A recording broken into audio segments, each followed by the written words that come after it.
కలుగును కాక.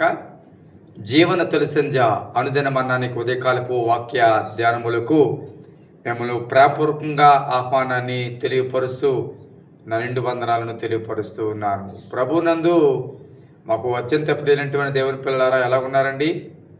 మరి నిన్నటి దినాన్ని ఆరాధనలు ఎలా జరిగాయి? కుటుంబ సమేతంగా ఆరాధనలో పాలు పొందారని నమ్ముతూ ఉన్నాను. దేవుని యొక్క సన్నిధిలో సంపూర్ణ సంతోషము కలదు అని వాక్యం చెప్తూ ఉంది. ఆయన సన్నిధికి ఎప్పుడు వెళదామా అని సంతోషించే వారంగా, ఎదురు చూచే వారముగా మనం ఉండాలి.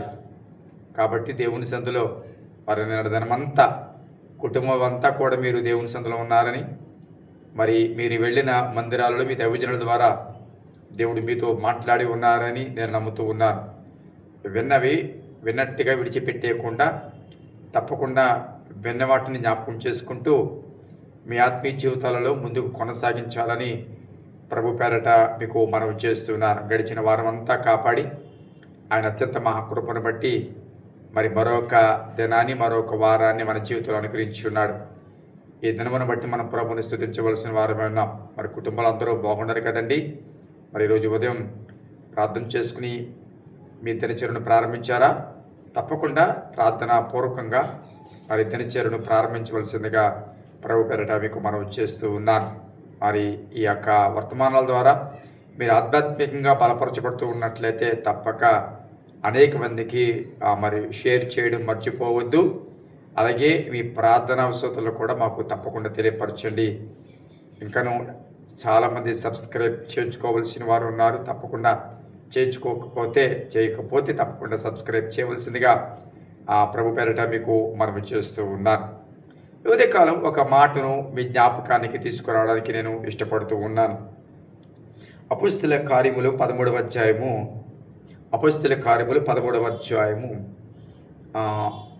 22వ వచనము. తరువాత అతనిని తొలగించి దావీదును వారికి రాజుగా ఏర్పరచును. మరియు ఆయన, నేను యెషయా కుమారుడైన దావీదును కనుగొంటిని. అతడు నా ఇష్టానుసారుడైన మనుషుడు. అతడు నా ఉద్దేశములను నెరవేర్చునని చెప్పి అతని గురించి సాక్ష్యం ఇచ్చాను. నీ దేవుని బిడ్డలారా, ప్రభువు ఒక వ్యక్తి గురించి సాక్ష్యం ఇస్తున్నారు. అతని పేరే దావీదు. దేవుడే ఒక వ్యక్తి గురించి సాక్ష్యం ఇవ్వడం అది అద్భుతమైన విషయం. అది దేవుడు ఎంతో క్షుణ్ణంగా పరిశీలిస్తేనే తప్ప ఆ సాక్ష్యం ఇవ్వలేరు. కొన్నిసార్లు మనుషుల గురించి మన సాక్ష్యాలు నిజం అవ్వకపోవచ్చు. అంటే మనం చూచిన దాన్ని బట్టి సాక్ష్యం ఇస్తాం, కానీ వాస్తవానికి పైకి మనకి కనబడుతున్న అసలు స్వరూపం అది కాదు. బహుశా పైకి మనం సాక్ష్యం ఇవ్వడానికి కారణమైన ఆ పైపైన ప్రవర్తన బహుశా అతని యొక్క ఆమె యొక్క నిజస్వరూపము కాదు. కొన్నిసార్లు మన సాక్ష్యము కేవలము పైపైన మనం చూసిన దాన్ని బట్టి ఆధారపడి ఉంటుంది, కానీ దేవుని సాక్ష్యము హృదయ అంతరంగం మీద ఆధారపడి ఉంటుంది. అందుకే ఇక్కడ వాక్యం స్పష్టంగా సెలవిస్తుంది, నా ఇష్టానుసారమైన మనుష్యుడు నేను కనుగొన్నా, దావీదును కనుగొన్నా. అంటే గమనించండి, అప్పటికి సౌలు రాజుగా ఉన్నాడు. సౌలు రాజుగా ఉండడం దేవుడికి ఇష్టము కాదు కాని అర్థం అది కాదు. సౌలు తొలగించబడ్డానికి కారణము దావీదు ద్వారా జరిగిన, సౌలు ద్వారా జరగలేదు. మొదటిది దావీదు ద్వారా ఆయన ఉద్దేశాలు నెరవేర్చాలనుకున్నాడు,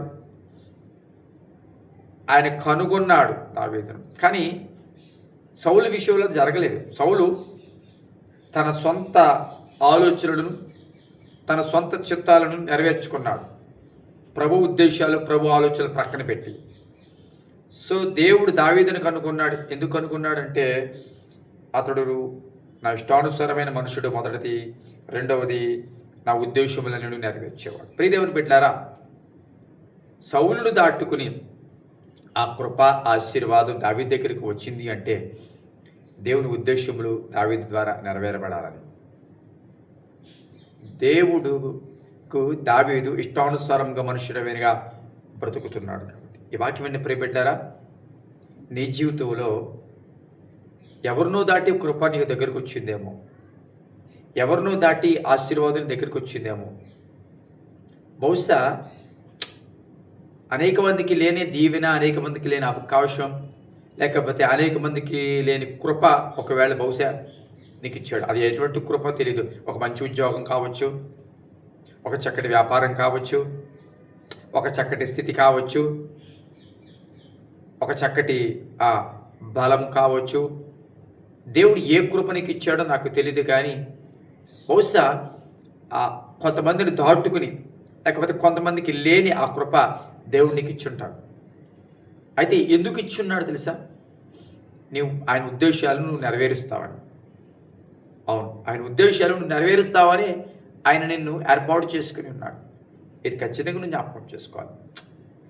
దేవుడిని ఏర్పాటు చేయడం వెనక, దేవుని నిన్ను పిలుచుకోవడం వెనక, నేను రక్షించుకోవడం వెనక, నేను హెచ్చించడం వెనక ఆయన ఉద్దేశాలు నెరవేరుస్తాడు. అంటే దేవుడు తాను చెయ్యాలనుకుని నీ ద్వారా చేయాలనుకుంటున్నాడు.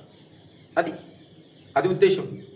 మరి ఆయన అంత ఆలోచన, అంత ఉన్నతమైన ప్రణాళిక నీ పట్ల కలిగినప్పుడు అది నువ్వు నెరవేర్చకపోతే, దేవుడిచ్చిన కృపను పొందుచు, దేవుడిచ్చి ఆశీర్వాదాన్ని పొందుతూ ఆయనకి ఇష్టడుగా, లేకపోతే ఆయన ఉద్దేశాలను నెరవేర్చవాడిగా లేనప్పుడు ఆ కృప నిరర్థకమైపోయినట్టే కదా.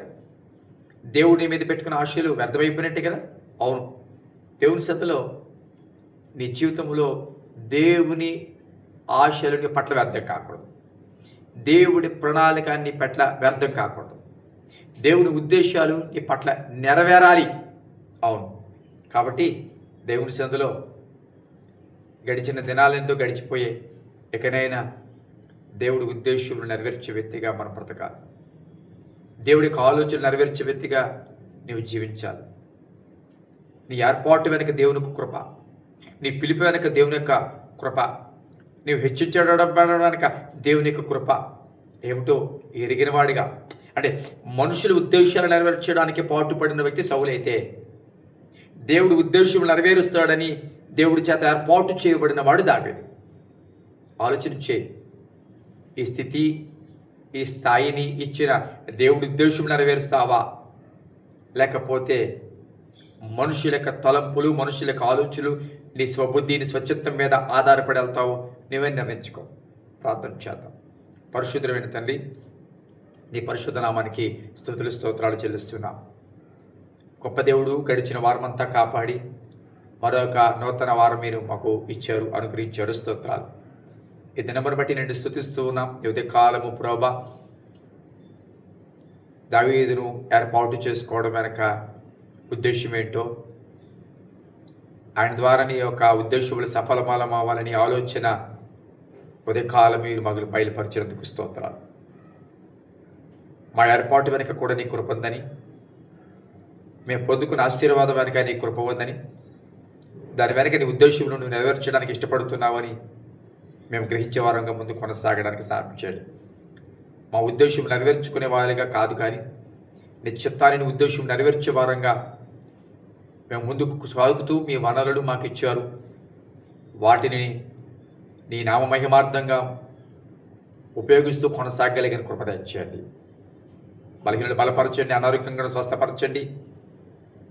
అయ్యా, గర్భాలతో ఉన్నవారిని జ్ఞాపకం చేసుకోండి, గర్భాలకు ఎదురు చూస్తున్న వారిని జ్ఞాపకం చేసుకోండి. ముఖ్యంగా ప్రభు జైల్లో ఉన్నవారిని జ్ఞాపకం చేసుకుని, ఆసుపత్రులు ఉన్నవారిని జ్ఞాపకం చేసుకొని, ఈ వాతావరణాన్ని బట్టి బలహీనలైపోతున్న వారిని జ్ఞాపకం చేసుకోండి, ఇతర దేశాల్లో ఉన్నవారిని జ్ఞాపకం చేసుకోండి. ఏలికల నాయకులు పెద్దలు బట్టి ప్రార్థన చేస్తున్నాం, ప్రభుత్వాలను బట్టి ప్రార్థన చేస్తున్నాం, జ్ఞాపకం చేసుకుని, జరుగుతున్న యుద్ధాలను బట్టి ప్రార్థన చేస్తున్నాం, జ్ఞాపకం చేసుకొని, రాబోయే ఏ సమస్యలైనా నీ చేతులకు అప్పగిస్తున్నాం. బిడ్డలందరినీ భద్రపరచండి, ప్రతి దాని నుంచి తప్పించమని ప్రార్థన చేస్తున్నాను. అయా, కుటుంబాల సమస్యలు సమాధానం లేని వారిని జ్ఞాపకం చేసుకోండి. అయా, ప్రతి ఒక్కరి యొక్క చేతి పనిని వారి వ్యాపారాలను దీవించి ఆశ్రదకరంగా మార్చండి. ఈ రోజు అంత దినచర్య వారు తోడుగు నడిపించమని, మహిమ పొందమని యేసు నామములో తండ్రి.